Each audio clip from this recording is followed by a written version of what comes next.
नमस्कार. ऐकूया एक सत्यकथा. हो, मी माझ्या पत्नीला मारलं. बेंगळूरमधून आलेला हा आवाज कोणत्याही चित्रपटाचा डायलॉग नव्हता. ही एक अशी सत्यकथा होती की ज्याने संपूर्ण देशाला हादरवून टाकलं. 76 वर्षाचा एक वृद्ध इंडियन स्पेस रिसर्च ऑर्गनायझेशनमधील निवृत्त वैज्ञानिक, ज्याने आयुष्यभर देशासाठी काम केलं, आज स्वतःच्या निर्णयाच्या ओझ्याखाली कोसळलेला. व्ही नागेश्वर राव, विज्ञानाच्या माध्यमातून देशाला पुढे नेणारा एक माणूस. पण आयुष्याच्या एका वळणावर तो हरला. ही कथा रागाची नाही, ही कथा लोभाची नाही, ही कथा आहे भीतीची. अशा भीतीची जी माणसाला आतून पोखरते. तो आपल्या पत्नीचा तिरस्कार करत नव्हता, तो तिच्यावर खूप प्रेम करत होता. कदाचित इतकं की तिच्या विना आयुष्याची कल्पनाही त्याला सहन होत नव्हती. दररोज तिची खालावत जाणारी तब्येत, तिचं आजारपण, तिची असहाय्यता, आणि त्याच्या मनात सतत एकच प्रश्न: जर मी आधी गेलो तर हिचं काय होईल? एकुलती एक मुलगी परदेशात, तिच्या आयुष्यात व्यस्त, आणि इथे हे दोघंच 4 भिंतींमध्ये वाढत्या एकटेपणासोबत. माणूस वेदनेनं नाही तुटत, तो तेव्हा तुटतो जेव्हा त्याला भविष्य अंधारलेलं दिसतं. कदाचित त्या वृद्धाने 1000 वेळा स्वतःला थांबवलं असेल, 1000 वेळा स्वतःला समजावलं असेल, पण एक दिवस भीतीनं त्याच्यावर विजय मिळवला आणि त्याने पत्नीचा गळा आवळला आणि पळून गेला नाही, लपला नाही, तिथेच बसून राहिला, जणू तोही आतून संपला होता.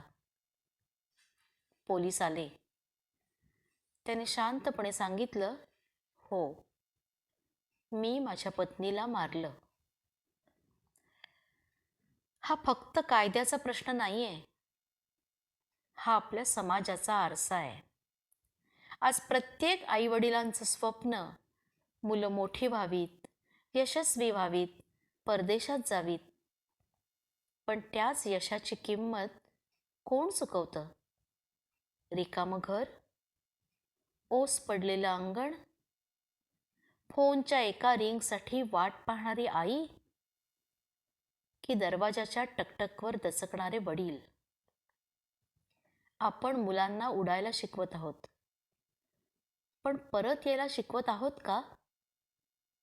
मोठं घर, 2 मुलं परदेशात, आई अंथरुणाला खिळलेली, वडीलच तिचा आधार. एके दिवशी वडिलांना हृदयविकाराचा झटका, आणि तिथंच संपलं सगळं. घर बंद, आत एक मृतदेह आणि एक असहाय्य आई. दिवसा मागून दिवस निघून गेले. कोणी दरवाजा ठोठावला नाही, कोणी चौकशी केली नाही. जेव्हा दरवाजा तोडला गेला तेव्हा फक्त दुर्गंधीच बाहेर नाही आली, तर नात्यांची सडलेली जाणीव बाहेर आली. मुलांना बातमी दिली गेली, पण ते नाही आले. कदाचित वेळ नव्हता त्यांना, किंवा मन नव्हतं. मग विचार करा, अशी संपत्ती कशाला? अशी प्रगती कशाला?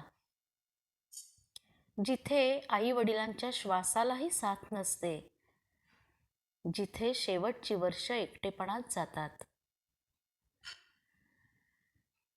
आपण मुलांना सक्षम बनवत आहोत, पण संवेदनशीलही बनवत आहोत का? हा विकास आहे का, की आपली सर्वात मोठी हार? थोडा वेळ थांबा. स्वतःला विचारा, ज्यांनी आपल्यासाठी आयुष्य झिजवलं त्यांच्या शेवटच्या काळात आपण त्यांच्यासोबत आहोत का, की आपणही त्यांना चार भिंतींमध्ये आणि अंतहीन प्रतीक्षेत सोडून चाललो आहोत? ज्या हातांनी आपल्याला उभं केलं ते हात शेवटी एकटेच राहावेत का? लेखन ज्योती निंबाळकर.